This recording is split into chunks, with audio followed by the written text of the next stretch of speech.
Alright, it's kind of loud out this morning, but I wanted to do a quick garden tour. This stuff is actually starting to look pretty good. We've had rain every day or every night for the last 4 days. So it's been getting consistently watered without my help, which is awesome because I do not have time to water this garden right now.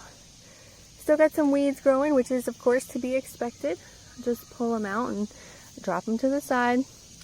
I had a couple things die in here, which is also fine. There's something right in here. But I also can see a lot of new growth, so that's very exciting. And it's proving to me that this is the place where my garden beds should be. It's going to be hard probably to keep them watered in the summer, in the heat of summer like it is right now. I probably don't want to start seeds right now, given that, but overall, I think this is the place to be. So I'm pretty excited right now because one of the days this week, I went out early in the morning. One of the Walmarts was having a good sale on some stuff. So I got tomato cages for $2 each. I normally single stake my tomatoes, but what I was using kind of started deteriorating. I think that the bugs were eating the wooden stakes that I was using, so I like to have these. They're versatile. I can move them around. Just changed up the layout of this bed, the space. They're not full yet. I still haven't had a chance to move all the dirt, but one's going to go right here. I wanted this one to go right here because of the tall post. They won't be kind of blocking the house. They'll be on an angle, which I like, and I'm going to put my peas up that. And then in front of that, there are going to be two smaller beds. One of them is going to have strawberries, and the other one is going to have all my herbs. So, looking good. Just need to get that one dug down to be level. I really do like my beds to be level. It drives me nuts when the water is running off and you have to worry about the dirt being level. I don't like that. Alright, this tomato that I put into the ground is doing good. We got a little tomato right there. That's exciting. But the real winner of the show today is this Tess's Land Currant. And I had never grown this type of variety of tomato before. It is a tomato. It is not actually a currant. But it just grows and grows and grows. We've been picking tiny tomatoes off of this for a couple of days now. But she's going to go ahead and get started picking them. But there's probably, I don't know, there might be 50 for us to grab right now. And at least 100 on the way. I just added, so as you guys may remember, I didn't know what any type of varieties of anything was because I lost all my tags. So I didn't know that this was going to be this crazy of a grower beforehand. So when I got these tomato cages, I just added two to kind of keep the tomatoes up off the ground and hopefully to prevent any kind of sickness or any bugs from getting in them too much. I mean, you can't really ever prevent bugs. Anyway, I got a lot of big tomatoes growing on this bad boy as well, so that's pretty exciting for me. I've never grown full-size tomatoes. Last year was my first year gardening, and I only planted cherry tomatoes, so pretty excited about that. Also excited about this little baby hiding back here. Doesn't really look like it's gotten much bigger since 1 or 2 weeks ago, but I think it still needs a little bit more time. I'm going to have to read up on when to harvest. I still have this guy growing all the way over there now. No fruit is being produced yet. I haven't seen any flowers either, so, you know, just keep an eye on that one. I'm not sure what it is. I think maybe cantaloupe. And the leaves may not be getting enough sun since it's decided to go this way, which is the least amount of sun hours per day. Let's see what else we have in here. So you can see this has just been demolished by vine borers. This is my pumpkin plant. This is the aftermath of vine borers after they get in there, and you can see they're in the main vine at this point as well. For me, once they have decided that they're going to own a plant, I just let them have it, because otherwise I'm going to be fighting them and fighting them. If I wanted to, if I wasn't planning to move this bed soon, I could just pop another seed right in there. It's got enough space to grow. and hopefully the vine borers would stay distracted on this pumpkin until their time is up. A lot of bugs have a season, so this area is getting a little wild, but you can see the pumpkin vine is still growing. Still going, excuse me. More damage, probably from vine borers. You can normally see an entry point. Yep. You can see that right there. So that's what it looks like when they go into the leaf. You can normally find a little spot like that. That one has one as well. And then the leaf will start to lose its green color. It will start to get dead spots on it. And eventually it will just completely die off. But over here, some of the leaves are still looking good. I'm not inspecting every one of these again because I just do not care to make sure this pumpkin survives. Although it is the only large pumpkin that I have growing right now. So, but there are flowers. Okay, so over here, we've got the pumpkin vine still growing, It looks some good healthy growth right here. Looks like there might actually be a male bud coming in right there.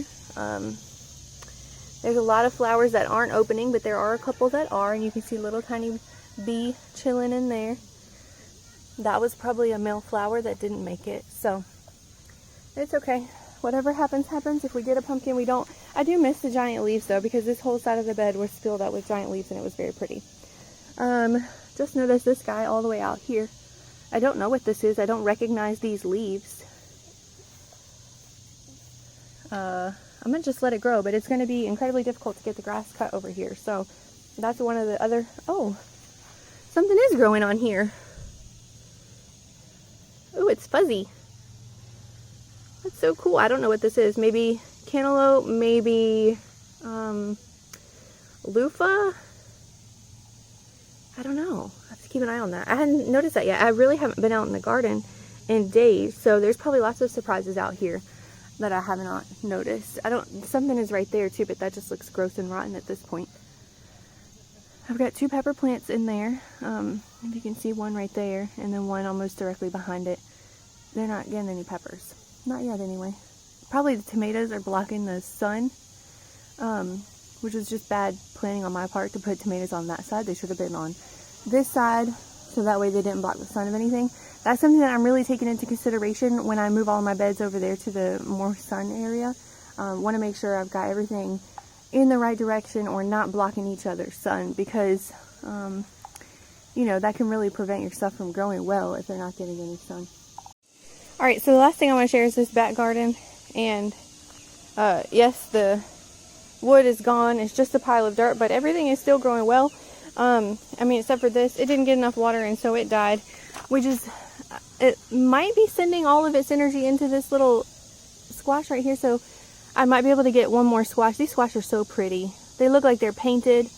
The bigger they get, the yellow looks lighter and the orange looks a little bit brighter. I just love the way they look, so I'm definitely going to be growing some more of those. And I've got a zucchini down in there. This one died because of water. I didn't give enough water. I didn't have time to water, so it is what it is. That's okay.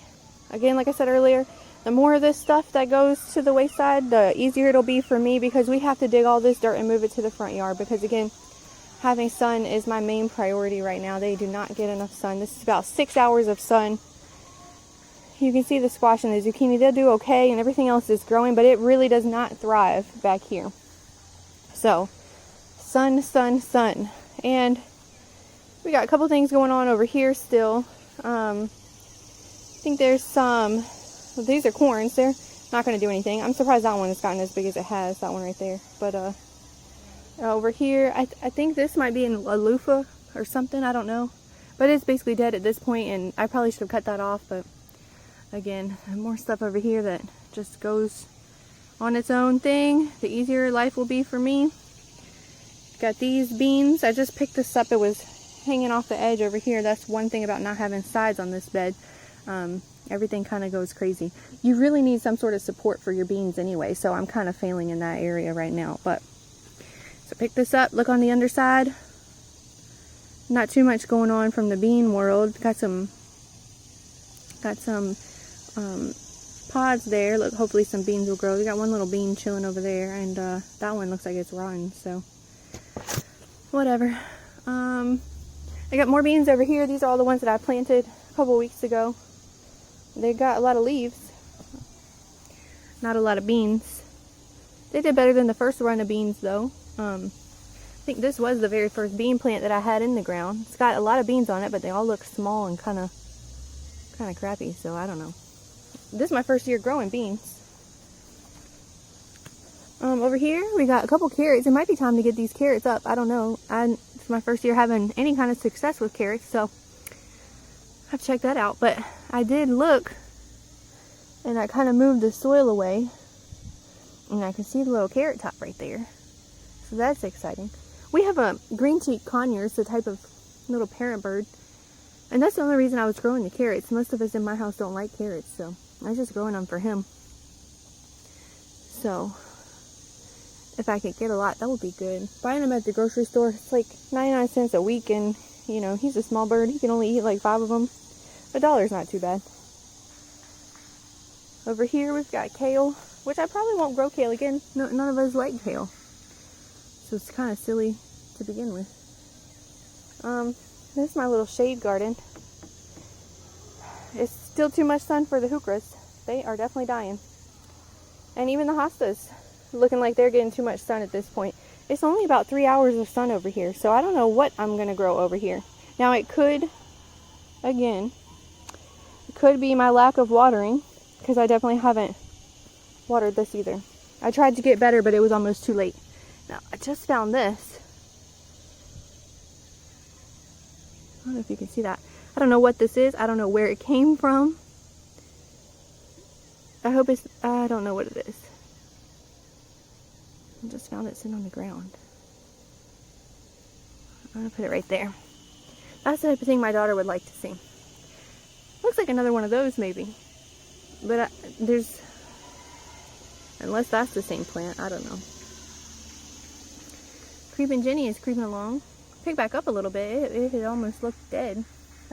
Had another one back there. It did die. Fern's not doing too bad. But this is the first year I had the little shade garden in. We'll see. The, was it Healy boar or something like that? That's doing alright. This is wild. I don't know what it is. I haven't looked it up yet. These are kind of thick. But I've got it in about 3 or 4 places. And, you know, it looks almost like a hosta. So I thought, well, I'll just leave it. And it can do what it's going to do. I like leaving stuff because you find out what it is. If you don't know a lot about different plants, like these, for example, they're going to seed right now. But these are wild foxgloves, and I have tons of them. And if I had pulled them out like weeds, I wouldn't have had them. I moved them. They were all scattered through the front, and I moved them back here last year, and they're doing really good. So, and then I found this, which I thought was a mimosa, but it has yellow flowers. But maybe I've just never seen one close enough to know that that's how they are. But it's very pretty, the little yellow flower. You can't see it. There we go. So I'm going to probably try and move that somewhere else. This is not the space to have a big mimosa plant. We're going to put our swing here. So this will all be gone. And we'll put our swing, this one right here, over there in the middle. I'll show you this area. Well, here's my herbs. They're not doing too great, but they're alright. The parsley's coming back to life. I've got a space for them, just no time to put it right now, so we'll see. But back here, you know, everything's looking alright. That sunflower's dead, obviously, but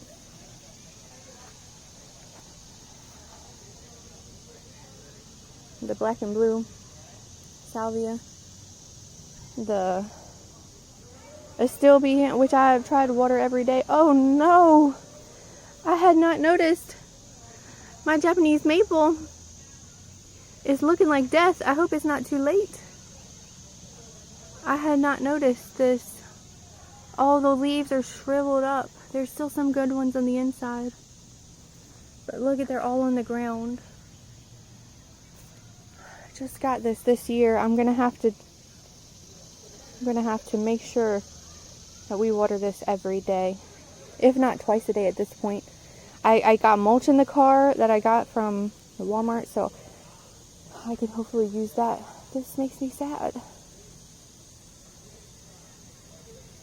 Let's keep an eye on it.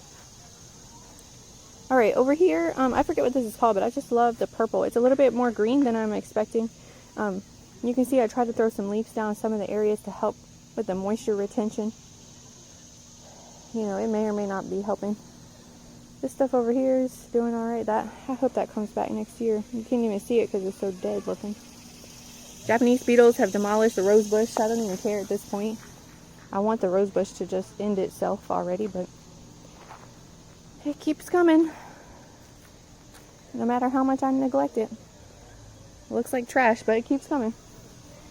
This here is almost dead too. Again, we had about 2 to 3 weeks without significant rain, and by the time I started paying attention and tried to water every day or at least every other day, clearly it was too late for some things. The butterfly bush is still looking good though. It gets wilty. It'll probably look wilty in the middle of the day, but by the time the day is up, it looks fine. So anyway, that's what I want to share with you today. I think this video has gotten kind of long now. I haven't been out in the garden myself in a week or more, so it was a lot for me to see. Hope you enjoy the flowers and the vegetables. If you haven't grown Tessa's land currant before, or any kind of land currant tomato, I highly suggest it. It's just so awesome to see the production that that plant gives off. So enjoy your day and see you next time.